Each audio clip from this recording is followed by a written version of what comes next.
চারপাশে প্রচুর এই মানুষের হলো সাথে দেখা। খামারের দ্বারা আমার খাউনটা নিয়ে এসে কইলাম বাড়িতে এসে খাইতে গেলে আবার কামের দেরি হইব, সন্ধ্যা হয়ে যাবো কাম করতে করতে। আচ্ছা ঠিক আছে, আমি নিয়ে আসবনি। দেরি করো না কইলাম। আর আমি কিন্তু দুপুরবেলা তাড়াতাড়ি চলে আসবো, রান্না বান্নাটা ঠিকঠাক মতো করে রাখো। রান্না করে রাখুন নি।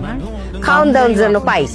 এতক্ষণ ধরে চেষ্টা করতেছো, তারপর আগুন জ্বলতেছে না। লাকড়িটা কি ভেজা নাকি? তুই যেই হারে চোখের পানি নাকের পানি ছাড়তেছোস তাতে লাকড়ি এমনি ভিজে যাইব। সমান অধিকার দিতে গিয়া এখন তো মনে হইতেছে চোখে দেখার অধিকারে হারায় ফেলামো বাপ পোলাই।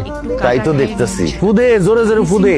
সেই সুযোগটাই এক কাজ কর তো, এক মগ পানি নিয়ে আয়। তুমি দেখি ভালোই বোকা আছো। আগুন জ্বালাইতে গেলে এখানে কেরোসিন ঢালতে হইব, পানি না। তোরে যেটা কইছিস সেটা কর, যা নিয়ে আয়। ঠিক আছে, আমার কি, তুমি কইছো আমি নিয়ে আসতেছি। এলে বাবা পানি। এই কাহিনী মুখ ধোয়ানোর লেগে তুমি তো কলেজে মুখটা দিয়ে যেতে পারতা। তুমি বোকা, আসলেই বোকা। তাহলে গিয়ে মুখ ধুয়ে দিয়ে রানবো কে? আবার চলছে চলছে চলছে, ধাক্কা দাও ধাক্কা দাও। যখন বাকি ভাবি, ও ভাবি, আপনি কে? কিস্তি আলি ভাবি কই? আপনি আলিপের বউ না? হ, কিন্তু আপনার বউ কই? বাপের বাড়িতে গেছে, ভাই আহে নাই, আপনি এসেছেন কেন? প্রত্যেকদিন কি আপনার ভাইরই আসতে হইব? শরীর খারাপ হইতে পারে না? আগামী 15 দিন আমি কিস্তি তুলবো। ভাবি তো 3 সপ্তাহ কিস্তি বাকি, তাড়াতাড়ি টাকাটা দেন। 3 সপ্তাহের কিস্তি রেডি করে আছে, আসেন। টাকা তো ঘরে। তো নিয়ে আসেন। আরে বাড়িতে এসেছেন, নাস্তা করবেন, কথা বলবেন, আহেন তো ঘরে আহেন। মানে কি? কিস্তির 3টা জায়গায় 6টা দেবো, 3টা খাতা উঠবেন আর 3টা আপনার জন্য বোনাস। তুই এসব কি কইতাছস? তোর কিস্তি আলু পাইছে নিব। 6 কিস্তি এক লগে দিতাম কিন্তু। কিরে তোর রান্নার খবর কি? রান্না হইছে? ভাত হইছে?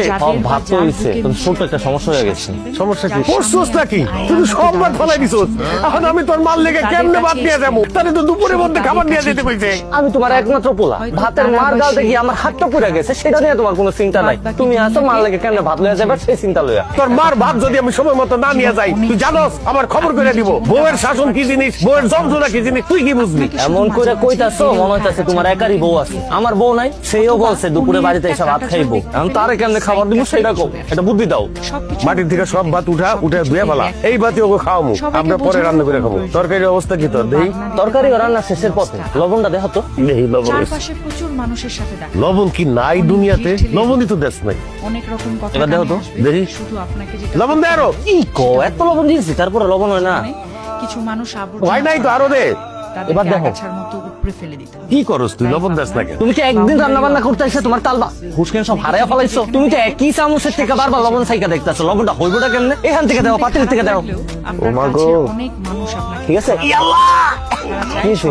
এত লবণ দেয় মানুষ? কি কইতাছো? তুমি নিজেই তো আমার লবণ দিতে কইলা। লবণ দিছস তুই? তাহলে এখন কি করো? পানি দে, বাইন্ডাম বাইন্ডাম। তর্কে যাবে। কি করলি তুই? তুই কি এই তরকারির মধ্যে গোসল করবি? এত পানি দেয় কেউ? তুমি তো আমার পানি ঢালতে কইলা। তোর মার সামনে তো আমি মুখ দেখাইতে পারুম না, লজ্জায়। খালি মার কথা লয়ে আইছো। আমি আমার বউয়ের সামনে কেমনে মুখ দেখামু? তোর বউরে তো আমি কিছু কইলে সে মুখ খুলবো না। তোর মার সামনে তো আমি মুখ খুলতে পারুম না। তুই কি তোর মারে বুঝাইতে পারবি? কথা কোনের দরকার নাই, কিন্তু মারে আমি বুঝাই রাখবো, তুমি চিন্তা করো না। এগুলাই দিয়া দে, এগুলা লয়ে যায়। আল্লাহ জানে আজকে কি কবলে সেই আছে। সময় গাছ লাগান, ঘুরে আসুন, রং তুলি নিয়ে মনের মতো ক্যানভাস